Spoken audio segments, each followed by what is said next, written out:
चलिए अपने आत्मा के ज्ञान और ध्यान की ओर।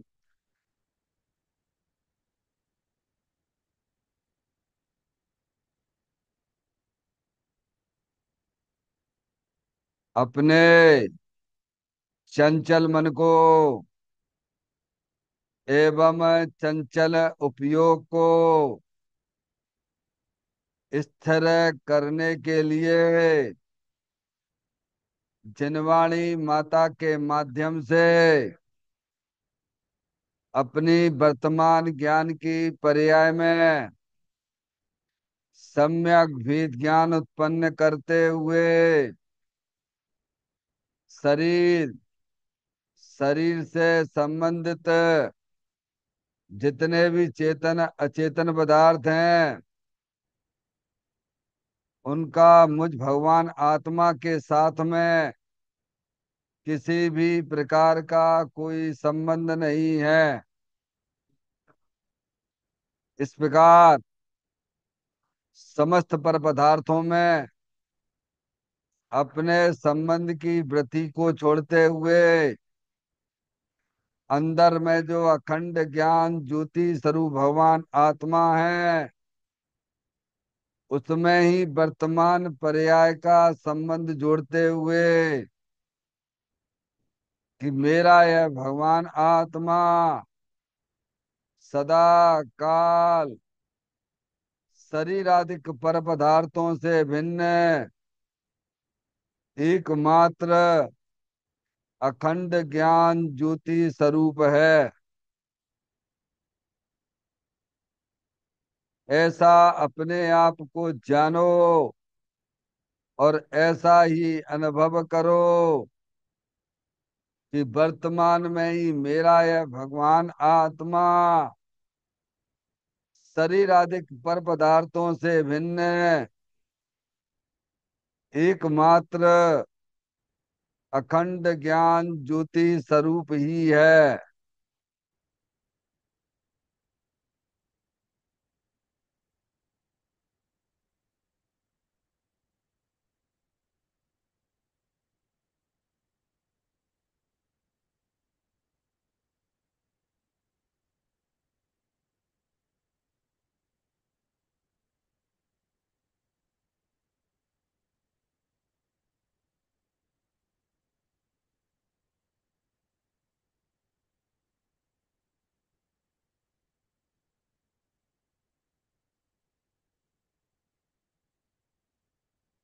इसी प्रकार से संसार अवस्था में आत्मा की पर्याय में जो विविध प्रकार की पुण्य पाप के परिणाम दिखाई देते हैं वे समस्त परिणाम पर द्रव्यों की लक्ष्य से होने वाले भाव हैं।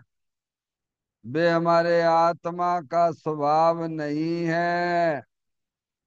ऐसे समस्त रागादिक परिणामों में एकत्व बुद्धि, ममत्व बुद्धि, कर्तृत्व बुद्धि, भोक्तत्व बुद्धि तथा उन रागादिक परिणामों की ज्ञाता बुद्धि को भी छोड़ते हुए अंदर में जो अखंड ज्ञान ज्योति स्वरूप भगवान आत्मा है जो कि सदा काल शरीर रागादिक से भिन्न एकमात्र पूर्ण निराकुलता स्वरूप वाला है।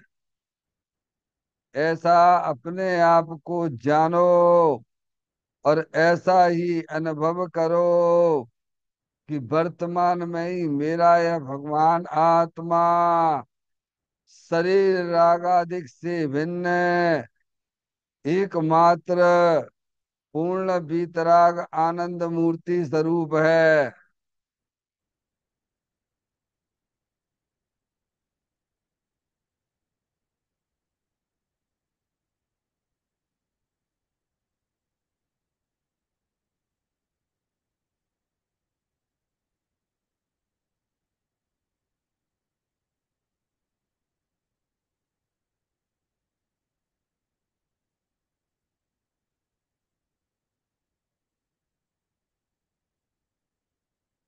इसी प्रकार से संसार अवस्था में आत्मा की पर्याय में जो पर के लक्ष्य से होने वाला ज्ञान है, वह परलक्षी ज्ञान भी हमारे आत्मा का स्वभाव नहीं है। वह तो इंद्रिय जनित ज्ञान है। इस प्रकार शरीर रागादिक और परलक्षी ज्ञान की पर्यायों से विभिन्न मैं तो एकमात्र अखंड ज्ञान ज्योति स्वरूप भगवान आत्मा हूँ, ऐसा अपने आप को जानो और ऐसा ही अनुभव करो कि वर्तमान में ही मेरा यह भगवान आत्मा शरीर रागादि और खंड खंड ज्ञान की पर्यायों से भी भिन्न एकमात्र अखंड ज्ञान ज्योति स्वरूप ही है।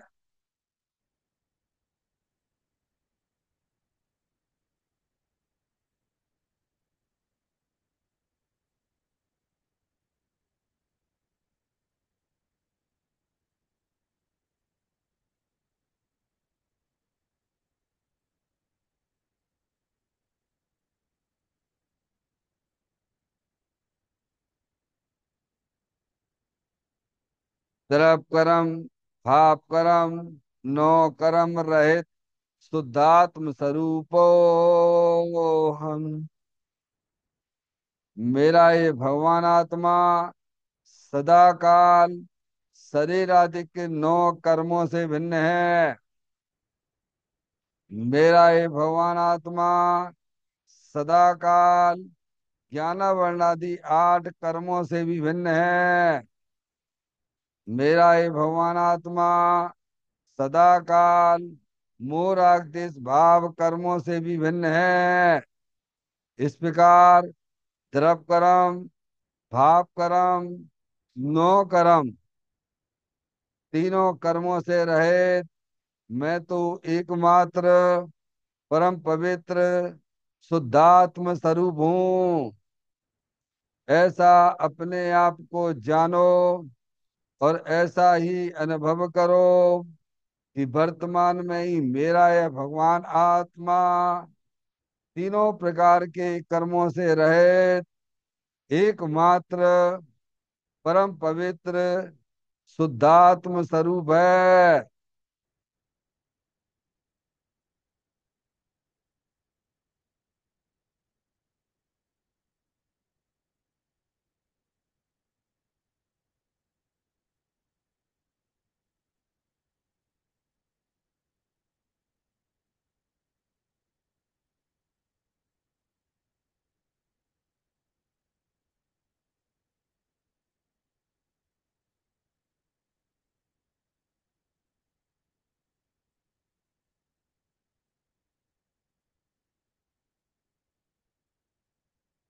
ओम नमः सिद्धेभ्य। ओम नमः सिद्धेभ्य। ओम नमः सिद्धेभ्य। चिंतामणि समस्वयं का चैतन्य तत्व महान है। निज का करूं मैं चिंतवन, निज का करूं श्रद्धान में। शुद्धात्मा ही देव है जो गुण अनंत निधान है। मैं स्वानुभव में देख लूं आत्मा स्वयं भगवान है। मैं स्वानुभव में देख लूं आत्मा स्वयं भगवान है। लिम्मण जान परिठिया कम कलंक भी अपालद्दौ जैन परूं ते परम पड़वे भी। सब कर्म मल्लिका नाश करो अरु प्राप्त कर निजो आत्मा। जो लीन निर्मल ध्यान में नम कर निकल परमात्मा। सब नाश कर घन घाति अरे अंत पद को पा लिया। कर नमन उन जिन देव को यह काव्य पत अपना लिया।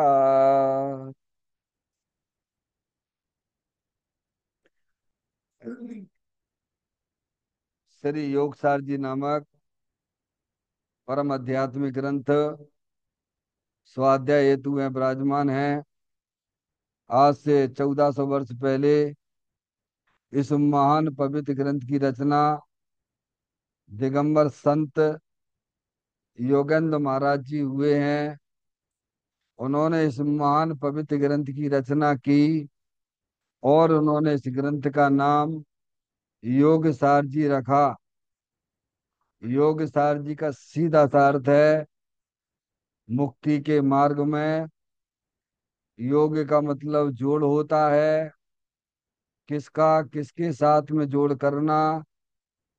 तो अरिहंत परमात्मा कहते हैं कि अपनी वर्तमान शुद्ध ज्ञान की पर्याय का अंदर में जो अपना त्रिकालिक ध्रुव भगवान आत्मा जो कि सदा काल द्रव्य कर्म भाव कर्म नो कर्म से रहित एकमात्र अखंड ज्ञान ज्योति स्वरूप है। ऐसी गायक प्रभु परमात्मा में अपनी वर्तमान शुद्ध ज्ञान की पर्याय का संबंध जोड़ने का नाम योग है। जिसे शास्त्रीय भाषा में सम्यक दर्शन सम्यक ज्ञान भी कहते हैं। और उस चैतन्य भगवान आत्मा में ही अपनी वर्तमान पर्याय को मग्न कराना लीन करना स्थिर करना उसे सार कहते हैं। यानी सम्यक चारित्र कहते हैं। तो योग सार क्या हो गया? सम्यक दर्शन सम्यक ज्ञान सम्यक चारित्र वाली निर्मल पर्याय पवित्र पर्याय जो अपने आत्मा के आश्रय से प्रकट होती है। इसे यहाँ योग सार कहते हैं। और इसे ही अरिहंत परमात्मा मोक्ष मार्ग कहते हैं। इसी का नाम धर्म है। देखिएगा योग सार ग्रंथ के माध्यम से हम और आप यहाँ पर आज 67वें नंबर की गाथा 67 नंबर की गाथा का स्वाध्याय प्रारंभ करने जा रहे हैं। इस गाथा का जो मूल विषय है कहते हैं कुटुंब मोह त्यागने योग है। क्या विषय है इसका गाथा का? कुटुंब मोह त्यागने योग है। समझ में आए डॉक्टर साहब? आ जाओ डॉक्टर साहब।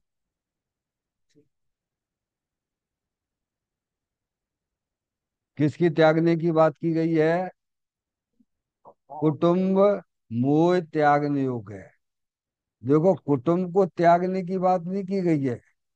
कुटुंब के प्रति परिवार के प्रति जो आपको मोह होता है ना, ये लड़का मेरा है ये लड़की मेरी है तुम्हें ये दुकान मेरा है डॉक्टर साहब इसका मोह त्यागना है।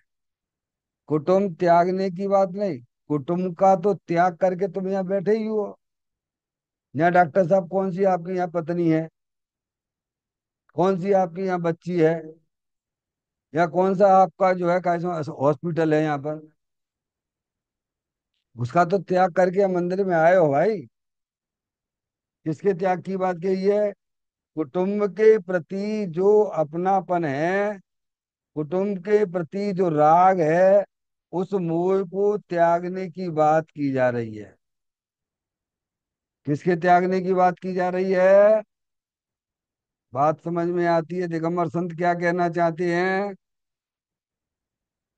अंदर में जो आपका अपनापन जो पड़ा हुआ है ना ये लड़का मेरा है, लड़की मेरी है, समझ में, ये दुकान मेरी है, इसका मोह त्यागो।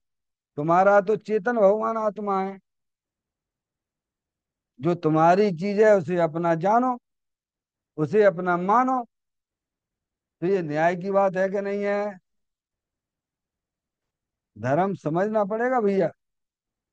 केवल भगवान की पूजा कर ली, भक्ति कर ली, हैं, बाहर में व्रत आदि ले ली, अपने आप को धर्मात्मा समझते हो, आश्रम में रहने लग गए भैया, और मोबाइल तुम्हारे साथ में चल रहा है कि हम तो सब त्यागे बैठे हुए हैं, और ये मोबाइल से बातें किसकी चल रही हैं? अरे बोलो भाई। बाहरी पर पदार्थ संसार का कारण नहीं है। स्त्री, पुत्र, दुकान, मकान, ये आत्मा के लिए संसार का कारण नहीं है। उनके प्रति जो मोह राग देश के परिणाम होते हैं, उसका त्याग ज्ञानियों ने कराया है।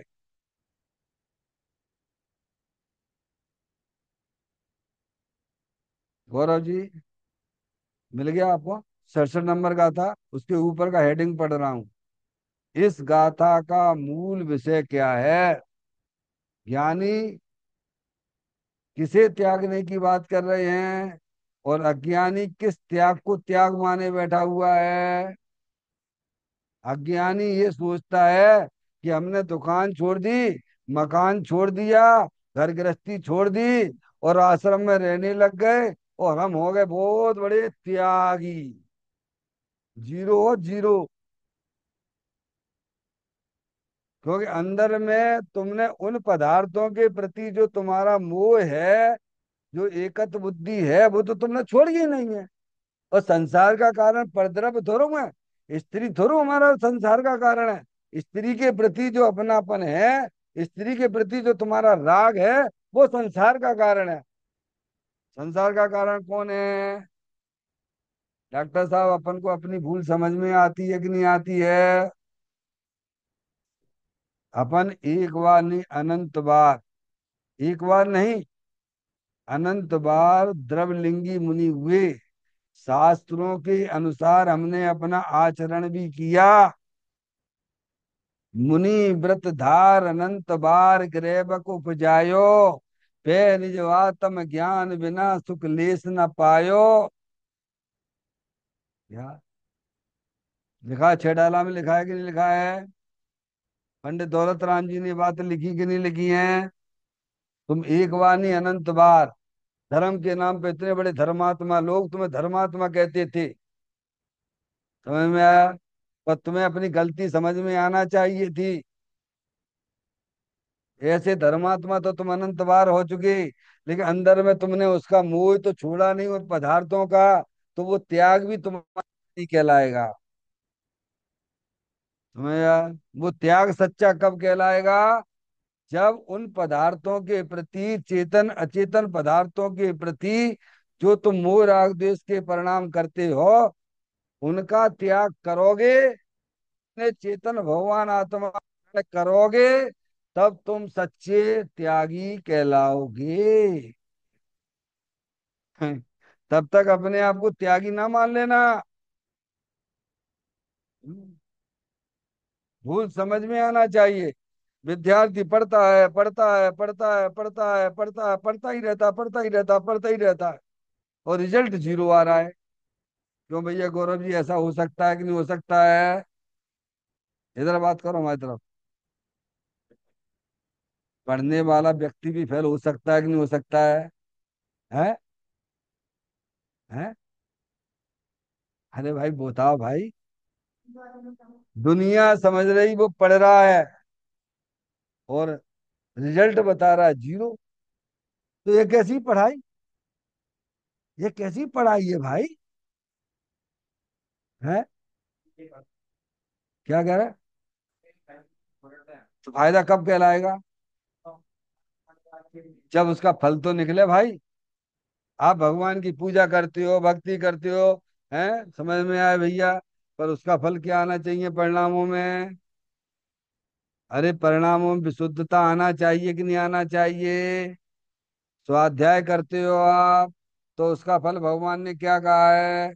आपके परिणाम निर्मल होना चाहिए कि नहीं होना चाहिए? और आपके परिणामों में निर्मलता नहीं आ रही है, तो आपको अपनी गलती समझना चाहिए कि हम कुछ गलती कर रहे हैं। ये बात आपको समझ में आती है कि नहीं आती है? इसका निरीक्षण कौन करेगा? वह लड़का करे ना। आखिर हम पढ़ते हैं तो हमारा रिजल्ट जीरो क्यों आ रहा है? डॉक्टर साहब, एक विद्यार्थी से हमने पूछा कि बेटा तुम फेल क्यों हो गए? तो वो विद्यार्थी कहता है कि देखो ऐसा है कि अभी हमने पूरा सिलेबस नहीं पढ़ा था ना। कि क्या? सिलेबस नहीं पढ़ा था ना, इसीलिए हम फेल हो गए। चलो भैया कोई बात नहीं है। है, ठीक है भैया। पढ़ाई तो करते रहे पर सिलेबस पूरा नहीं हो पाया, बहुत सारा कोर्स था ना, इसलिए पूरा नहीं हो पाया, फेल हो गए। चलो भाई कोई बात नहीं है। सेकंड बार हुआ, फिर फेल हो गया। तो हमने कहा बेटा अब क्या दिक्कत आ गई?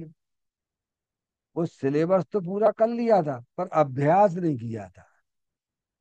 क्या कहा? तो आप अपनी कमी को आपको ढूंढना चाहिए कि नहीं ढूंढना चाहिए? ये कमी कौन ढूंढेगा?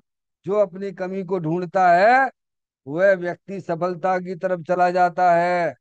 और जो अपनी कमी को कमी ना समझ के या उस पर मल्लम पट्टी करता है, वह कभी भी जीवन में सफल नहीं होता है। समझ में आ गई बात? हम अनादि काल से धर्म के नाम पे बहुत बड़े अपने आप को धर्मात्मा समझते लगे क्या? देखो भैया हम पूजा भी करते हैं, भगवान की भक्ति भी करते हैं, स्वाध्याय भी करते हैं, सिखा क्या? हाँ? आप भी देखते हो, हम तो आते ही हैं। हम्म? लेकिन बाजार में तो तुम चाट खा रहे हो। है क्या? किसको बेवकूफ बना रहे भाई? वहां तो जाके शुद्ध रसोड़े में भोजन करते हो, और वैसे तुम्हारा जीवन तुम्हारा वैसे ही चल रहा है। तो किसके साथ छल ग्रहण कर रहे तुम? समझ में आती है कि नहीं आती बात? धर्म किसे कहा जाता है? यहाँ किसके त्याग की बात की जा रही है इस गाथा के माध्यम से? कुटुंब के त्याग की बात की जा रही है कि कुटुंब के प्रति जो होने वाला तुम्हारा मोह है उसको त्यागने की बात की जा रही है? उसको क्यों त्यागने की बात की जा रही है?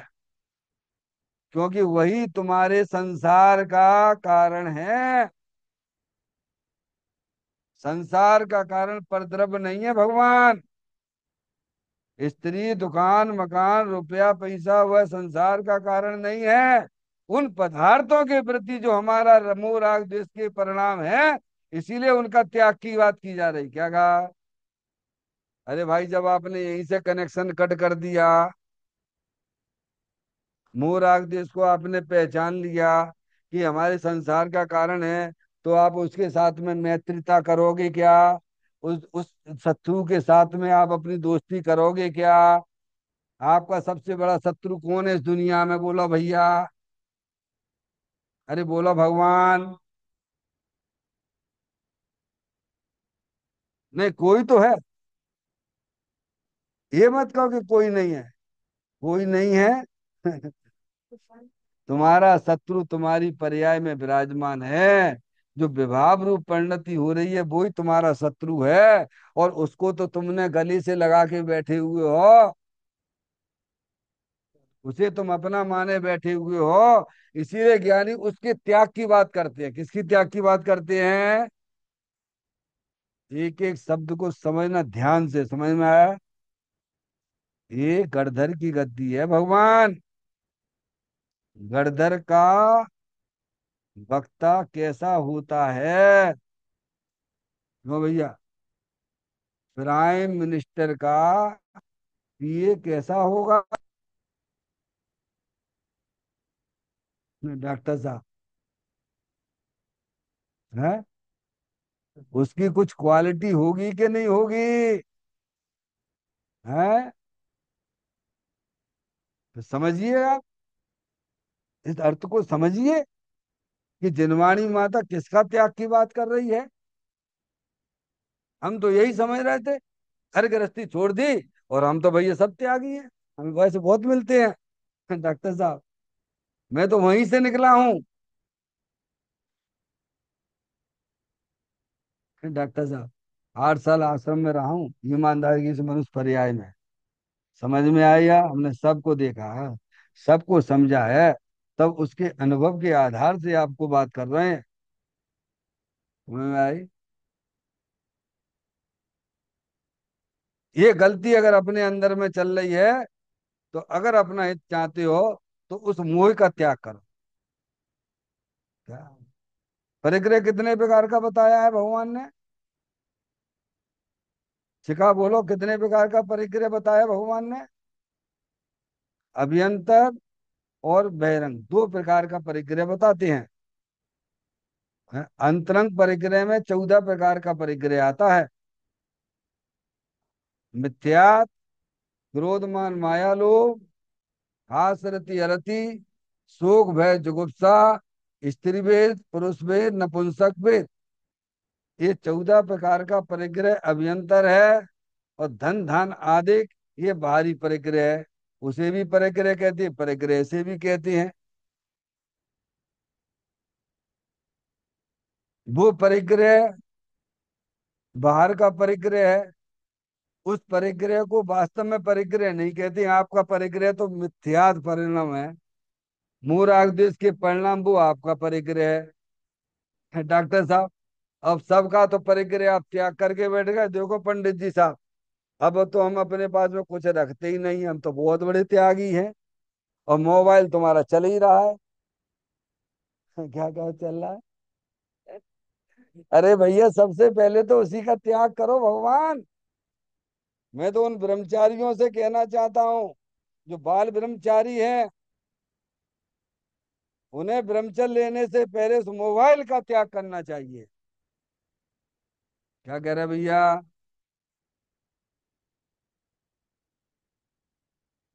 क्यों? क्योंकि वो मोबाइल तो सप्त व्यसन का कारण बन जाता है। अब आपका कैसे ब्रह्मचर्य पलेगा? बताओ कैसे पलेगा? समझ में आई। तो जो निमित्त का त्याग कराया जा रहा है, वो काय के लिए की करवाया गया था? निमित्त का त्याग की जो बात आती है डॉक्टर साहब, काय के लिए थी? अंदर में जो वासना के परिणाम होते हैं, उन परिणामों का तो तुमने त्याग नहीं किया। समझ में आएगा नहीं? उसका त्याग, बाहरी त्याग तो अंतरंग के त्याग के लिए था। मूल कारण तो अंदर में जो त्याग हो जाता है, समझिए आप, वही वास्तविक सच्चा त्याग है। क्योंकि वही आत्मा के लिए संसार का कारण है। समझ आया? तो अपन को ध्यान कहाँ देना है? अपने परिणामों पे देना है। क्योंकि वे परिणामों के अनुसार ही जीव की 5 गतियों का निर्माण होता है।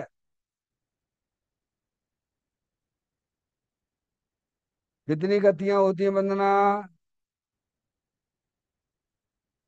मधु, कितनी गतियां होती हैं? ये बोल रही 4। 4, बहुत अच्छी बेटा।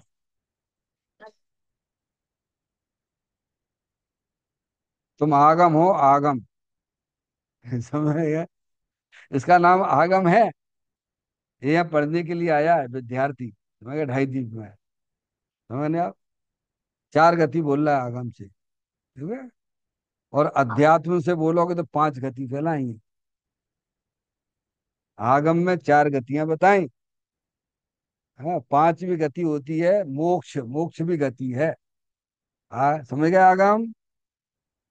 सिद्ध भगवान है ना, ये पंचम गति कहलाती है वो। हम्म? गति यानी, तुमने गति का पाठ पढ़ा है? किसे कहना गति बोलो? उसको बोलने दो ना। उसने बोला है, हिम्मत तो की है। अरे बोलने की हिम्मत भी करना, ये बहुत बड़ी बात है। समझ में आया भैया? बोलो बेटे। गति, बाल बुद्ध भाग पढ़ा है? बाल बुद्धू पढ़ा है? गति का पाठ है। किसे कहते हैं गति? परिभाषा में कोई बात नहीं, कोई बात नहीं, कोई बात। गति बोलते हैं जीव की अवस्था विशेष का नाम गति है। गति किसे कहते हैं? जीव की अवस्था विशेष का नाम गति है। ये शरीर जो है ना मनुष्य, ये आत्मा की गति नहीं है, ये मनुष्य गति नहीं है। अंदर में मनुष्य संबंधित जो भाव होते हैं वो है मनुष्य गति कहलाती है। क्या कहा? सब में दो दो समझना पड़ेगा, दो दो डॉक्टर साहब, दो दो समझना पड़ेगी। जैसे अभियंतर परिग्रह, बहिरंग परिग्रह, समझे आप? ऐसे यहाँ सब मनुष्य, ये दिखता है मनुष्य का, ये मनुष्य गति नहीं। मनुष्य संबंधी जो विभाव रूप परिणतियां आत्मा में होती हैं वो मनुष्य गति, त्रियंच गति। त्रियंच गति, ये कीड़े मकोड़े, ये तो शरीर है। और अंदर जो त्रियंच के भाव हो रहे हैं वो त्रियंच गति कहलाती है। नार की जीव, वो बाहर का, अंदर से शरीर और अंदर से परिणाम, क्रोध। तुमने यही लड़ाई झगड़ा करते रहते हो तो नरक ही यही आता हो क्या है? कहते तुम तो नार की हो, नार की बनोगे जाके। कहते हैं कि नहीं कहते हैं? घर में खूब लड़ाई झगड़ा करते रहते हैं, तो वहां ने कैसे कह दी तुम नार की बनोगे?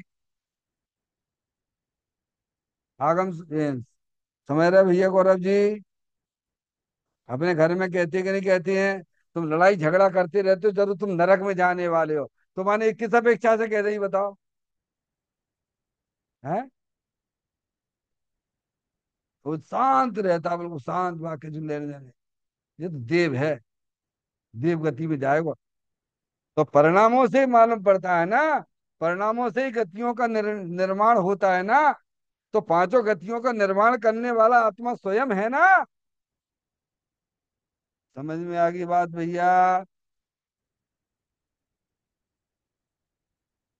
बोलो भैया। गौरव जी, कौन सी गति में जाना पसंद करोगे? मनुष्य गति, त्रियंच गति, देव गति और नरक गति, और जहाँ महावीर भगवान मोक्ष में गए, कौन सी पसंद है आपको? सोच के बताओगे? बहुत बढ़िया, बहुत बढ़िया, बहुत अच्छी बात। क्योंकि वहीं जाना हमारे लिए श्रेयस्कर है। ये चार गति 84 लाख योनियों में जन्म मरण करना, ये आत्मा के लिए कलंक है भगवान। किसी को संसार में रखड़ पट्टी ना करना चाहिए। वहीं जाएंगे ना मोक्ष में। तो मोक्ष में जाएंगे तो महावीर भगवान ने कछु करो तो कि नहीं करो तो कि वैसे ही पहुंच गए मोक्ष में। अरे, सब बनना चाहते हैं, इंजीनियर, डॉक्टर, सीए, क्या, डॉक्टर साहब देव गति में जाएंगे, कोई कहा देव गति में जाएंगे, कोई कहेगा हम मोक्ष में जाएंगे। तो भाई साहब, अच्छी बात है, बहुत बढ़िया बात है। तो जो व्यक्ति गए हैं, उनने जीवन में क्या किया है, उनके जीवन को भी समझना पड़ेगा कि नहीं समझना पड़ेगा? केवल कहने से हम मोक्ष पहुंच जाएंगे का? है? सभी जात मोक्ष जाना है। तो मोक्ष कैसे मिलता है इसका खबर तो करो भगवान।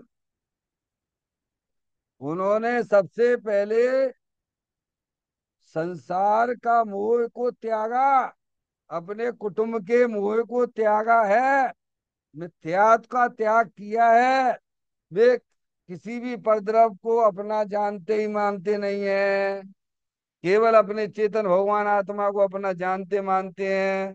तो सम्यक दर्शन, सम्यक ज्ञान हो जाएगा डॉक्टर साहब।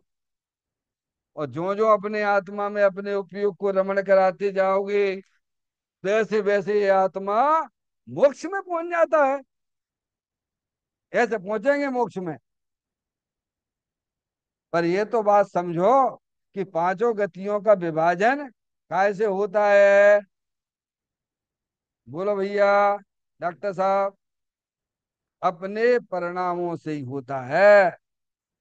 देखिएगा, पांचों गतियों में ले जाने वाला कोई परद्रव्य नहीं है आपको, पहली बात तो ये। पांचों गतियों में ले जाने वाला आपका परिणाम ही है। तो आपको फिर क्या ध्यान देना है, किधर ध्यान देना है? परद्रव्यों की तरफ ध्यान देना है कि अपने परिणामों की तरफ ध्यान देना है? अपने परिणाम तो रखते हो गंदे। फिर हे भगवान हमें सुखी कर देना। भगवान कहते तुम तीन काल में सुखी नहीं हो पाओगे। जो हम तुम्हें रास्ता बताते हैं उस रास्ते को तुम समझ जाओ।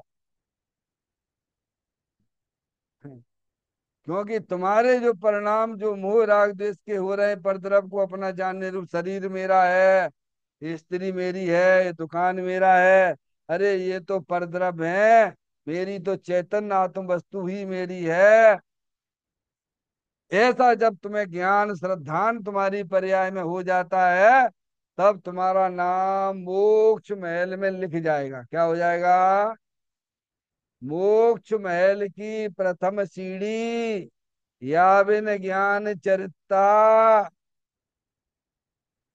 जाना है मोक्ष में? क्या करना?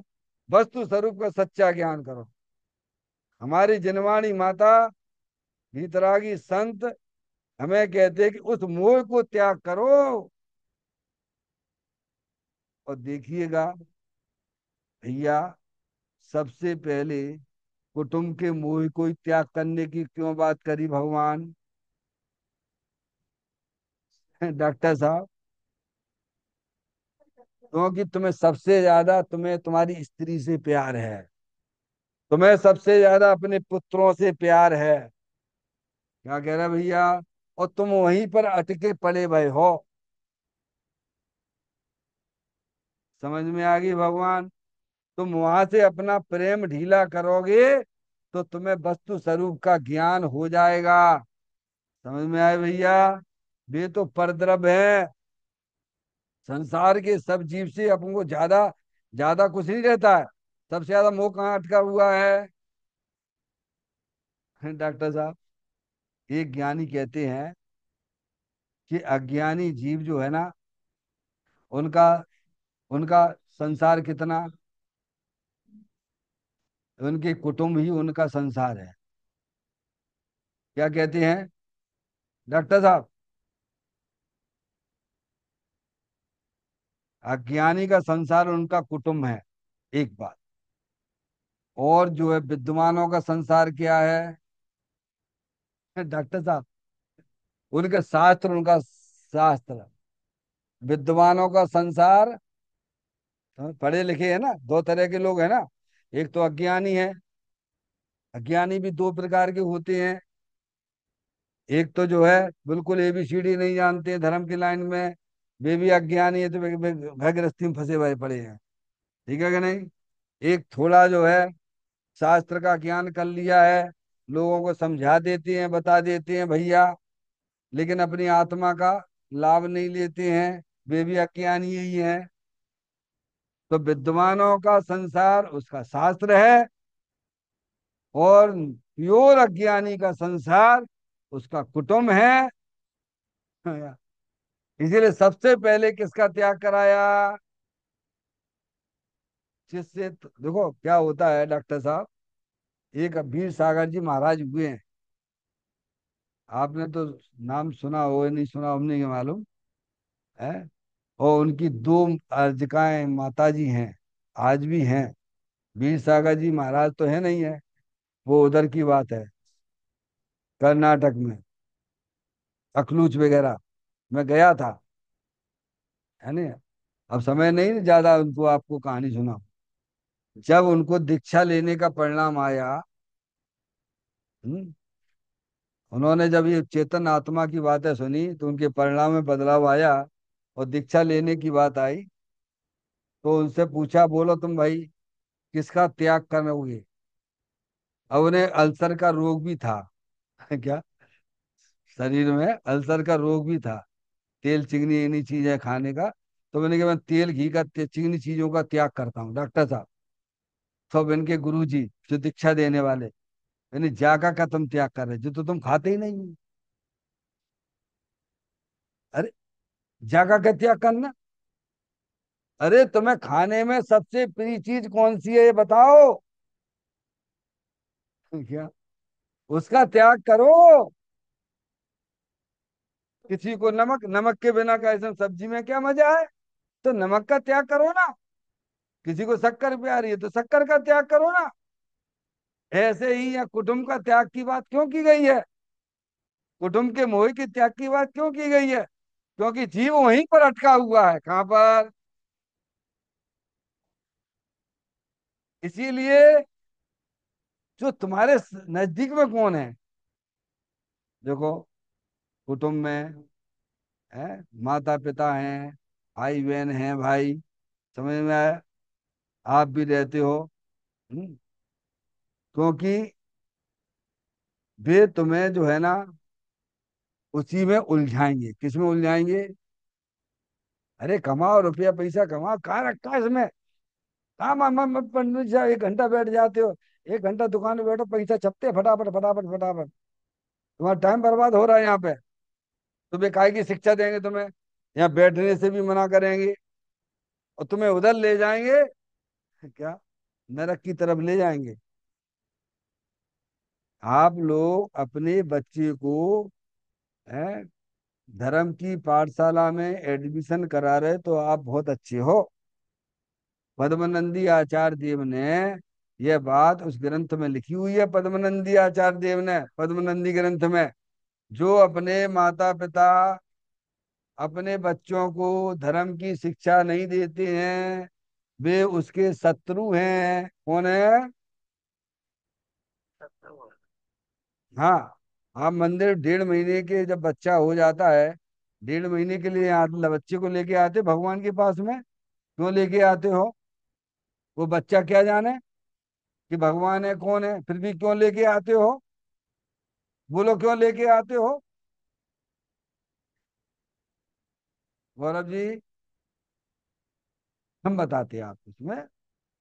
उस बच्चे को 1.5 महीने के बाद उसके माता पिता लेके आते हैं और वहां पे भगवान के सामने प्रतिज्ञा लेते हैं कि जब तक ये 8 साल का नहीं हो जाता है तब तक मैं इसको अभक्ष का सेवन नहीं कराऊंगा।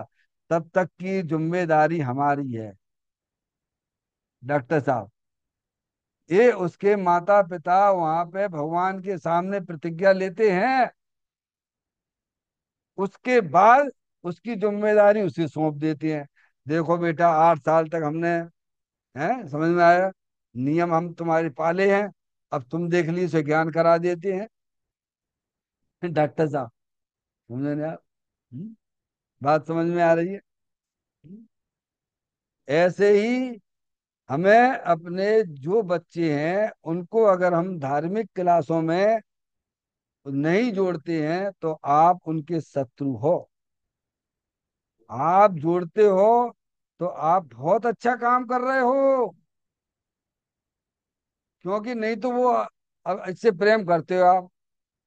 अब तुम चाहोगे तुम्हारा बच्चा नरक में जाए? बोलो चाहोगे क्या? अगर आपका प्रेम है तो आप बच्चे को धर्म की लाइन पे लाइए आप। तो आपका सच्चा प्रेम है।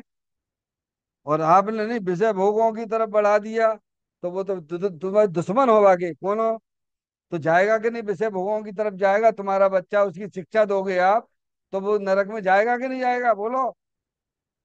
तो तुम बच्चे से प्रेम करते हो कि तुम उसके दुश्मन हो? हैं डॉक्टर साहब? समय, अगर तुम्हें अपने बच्चों से प्यार है, अपने परिवार से प्यार है, तो उन्हें धर्म की लाइन पे ले जाइए। उसी में उनका हित है। तुम्हें इसीलिए इस गाथा के माध्यम से ज्ञानी जीव सबसे पहले कुटुंब उसके नजदीक में रहता है, उसको उससे बहुत मोह होता है, शरीर से मोह होता है। डॉक्टर साहब, ये शरीर सबसे ज्यादा मोह किसको किससे है बोलो? घर में आग लगेगी गौरव जी, तो आप किस किस को बचाओगे? अरे, दुनिया भर की कल्पना करते थे कि ये भी कल्पना करके देख लो। घर में आग लग गई तो आप किसको बचाओगे सबसे पहले? अरे बोलो भाई, जोर से बोलो। है? है? अरे मैं बचूंगा तो परिवार को भी बचा लूंगा, और जब मैं ही चला जाऊंगा तो सबसे ज्यादा प्यार इसको इससे शरीर से है। फिर उसके बाद उसके जो नजदीक में माता पिता रहते उनसे है। इसीलिए ज्ञानी ने सबसे पहले त्याग उस परिवार से, कुटुंब से कराया गया है। समझ में आया? इस शरीर का त्याग करवाया गया है, क्योंकि शरीर तो जड़ है और तुम इसमें रहने वाली चेतन आत्म वस्तु हो। अपनी चीज को आपको पहचानना पड़ेगा। कल अपन इस गाथा का पाठ करते हुए, कल इसकी गाथा का एक एक पॉइंट पर अपन विचार करेंगे गाथा का पाठ करते हुए। सुख दुख के हैं हेतु पर जन, किंतु वे परमार्थ से मेरे नहीं है सोचने से, मुक्त हो भव भार से। यह कुटुंब परिवार मेरा निश्चय से नहीं है। यह भाव सुख दुख का ही कारण है। इस प्रकार कुल विचार करने से संसार का छेद शीघ्र ही कर दिया जाता है। डॉक्टर साहब, क्या बात आ रही इसमें निकल रही है? यह कुटुंब यानी स्त्री है, दुकान मकान रुपया पैसा, ये सब मेरे नहीं है। समझ गए नहीं आप? कुटुंब परिवार मेरा निश्चय से नहीं, तो मैं कौन हूं फिर? अरे भाई, दो चीजें है कि नहीं है? एक शरीर है, और शरीर को जानने वाला कौन है? कोई है कि नहीं है दुनिया में? वो कौन है? नहीं, आत्मा ही है ना वो। तो मेरी चीज कौन सी है? मैं एक शुद्ध सदा रूपी ज्ञान द्रगु यथार्थ से, कुछ अन्न वो मेरा नहीं, परमाणु मात्र नहीं है। ऐसा आचार्य कुंदकुंद देव ने समय सार जी के 38वें नंबर की गाथा में अपना परिचय दिया है। मैं तो जानने देखने वाली चेतन आत्म वस्तु हूँ। तो यहाँ कहते ये कुटुंब परिवार मेरा निश्चय से नहीं है। क्या निश्चय से? ये किसका परिवार है? ये शरीर का परिवार है कि तुम्हारा परिवार है? तुम कौन हो? दो में से कौन हो? अरे दोनों में दो हैं कि नहीं है? एक जानने देखने वाली वस्तु है, और एक शरीर नहीं जानने देखने वाली है। ठीक है, तो दो में से तुम कौन हो?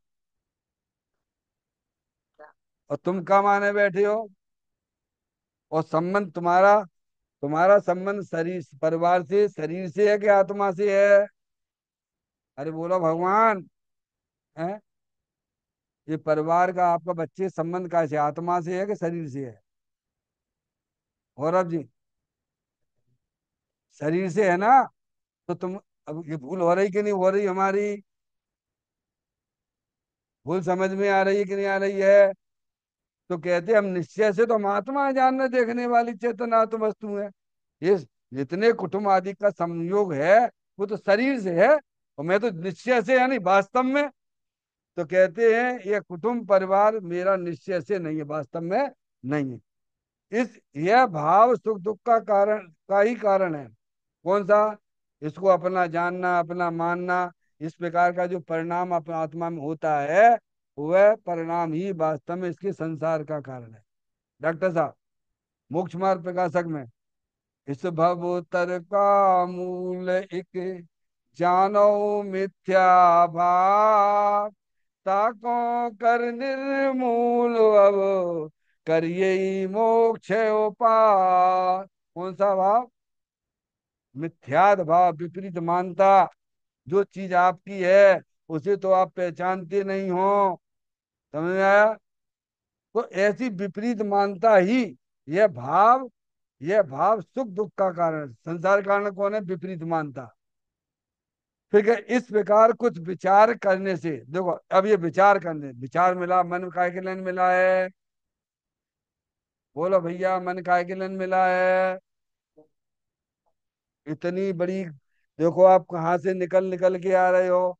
एक इंद्रिय पर्याय में मन नहीं मिलता, दो इंद्रिय पर्याय में मन नहीं मिलता, तीन इंद्रिय पर्याय में मन नहीं मिलता, चार इंद्रिय पर्याय में मन नहीं मिलता है, और पांच इंद्रिय पर्याय में भी मन नहीं मिलता है। असंगी तक, यहाँ तक पार करके आए हो, संगी पंचेंद्रिय पर्याय में आए, तो काहे के नहीं?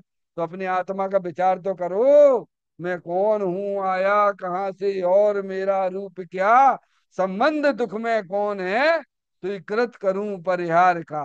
तो कहते इस प्रकार कुछ विचार करने से संसार का छेद हो जाता है। क्या हो? शीघ्र ही लिखा है दादा। यहीं से घाटो उसकी बेल। जो संसार का कारण है, जो विपरीत मानता पड़ी हुई है, विपरीत ज्ञान हमारा पड़ा हुआ है, जो अपनी चीज है नहीं है उसे तुम अपनी माने बैठे हो। मकान डॉक्टर साहब आपका है क्या? माने बैठे हो, नहीं मकान हमारी, तुम्हारा ज्ञान गलत है। तुम्हारी तो चेतन आत्म वस्तु है। तो इस प्रकार का जो विचार करते हैं, संसार का छेद सिद्ध ही कर दिया जाता है। इस प्रकार से बड़ी सुंदर गाथा है। इसके एक एक पॉइंट पे अपन विचार करेंगे, समझेंगे। चैतन्य का ये स्मरण प्रति क्षण करो रे, भव के अनंत दुख को पल में हरो रे। अक्षय अनंत निज शोक निदान पाओ, गाओ अरे नित इसी के गीत गाओ, गाओ अरे नित इसी के गीत गाओ। नौवान नमोकार मंत्र का स्मरण।